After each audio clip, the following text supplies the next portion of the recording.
நம்ம சின்ன எண்ணம்ங்கிறது என்னங்கிறத நீங்கள் நாம் தமிழர் பிள்ளைகள் களத்தில் நிற்க போற நீங்கள் எதிர்பார்ப்பதை விட நமக்கு வாக்கு செலுத்த இருக்கிற மக்கள் எதிர்பார்ப்பது என்னதான் அவன் சின்னம்.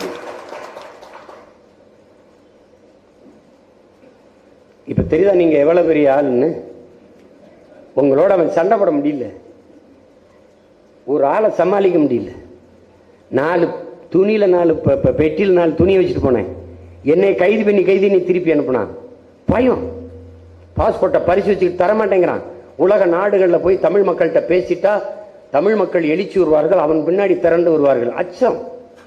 இதுக்கெல்லாம் நான் காரணம் இல்லை, இவர்தான், அவர்தான்,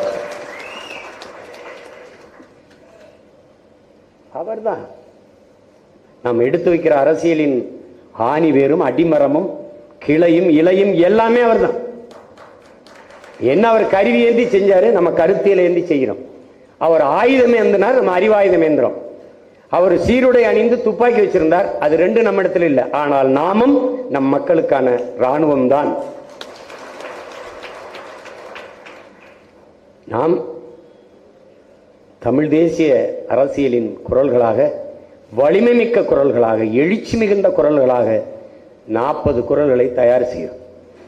அதில் சரிபாதி பெண்களுக்கு, சரிபாதி ஆண்களுக்கு. எந்த வேட்பாளரும் சற்று தகுதி குறைவானவர் என்ற எண்ணம் எவருக்கும் வேண்டியதில்லை. நம்ம பிள்ளைகள் பேசும்போது, களத்திலே பேசும்போது உங்களுக்கு தெரியும், தர்க்கத்திலே விவாதங்களை பங்கேற்கும் போது தெரியும் எவ்வளவு ஆளுமையான பிள்ளைகள் நம் பிள்ளைகள் என்பதை நீங்கள் அறிவீர்கள். அதனால நம்பிக்கையோடு களத்தில் நில்லுங்கள். பொறுப்பாளர்கள் அறிவிச்சிருக்கு, ஒவ்வொரு இடத்துலையும் ஒவ்வொரு தொகுதிக்கும் 30 பேர் 40 பேர் தேர்தல் பணிக்குழு என்று வாங்கியிருக்கு. முதன்மை பொறுப்பாளர்கள் வாங்கியிருக்கு. ஒரு தொகுதிக்கு மாநிலத்தில் இருந்து ஒரு பொறுப்பாளர் போடப்பட்டிருக்கு. அதை நீங்க மேலிட பார்வையாளர்கள் அப்படின்னு மற்ற கட்சிகள் சொல்லுது, நாம தலைமை நிலைய பொறுப்பாளர் அப்படின்னு போட்டுருக்கு.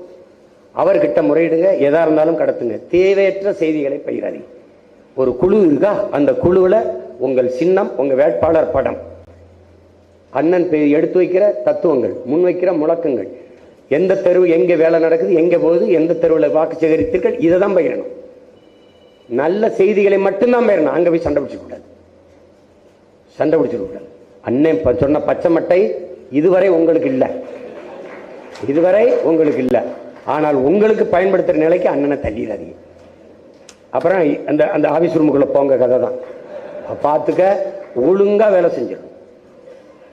வென்றுட்டு அண்ணன்ட்ட வா. செய்யலைன்னா செத்து மடி கிடையாது, செய்யலைன்னா சாகடிச்சிரு. வென்று வென்று எனக்கு பயிற்சி கொடுத்தேன். எப்படி நம்ம பயிற்சி கொடுத்தான்? வெற்றி கோட்டை தொட்டுட்டு செத்து போன செத்து நீ. அப்ப இந்த கடைசி உயிர் துணி வரை ஒன்றாக திரட்டி போராடி. அதை தவிர உனக்கு வழி கிடையாது.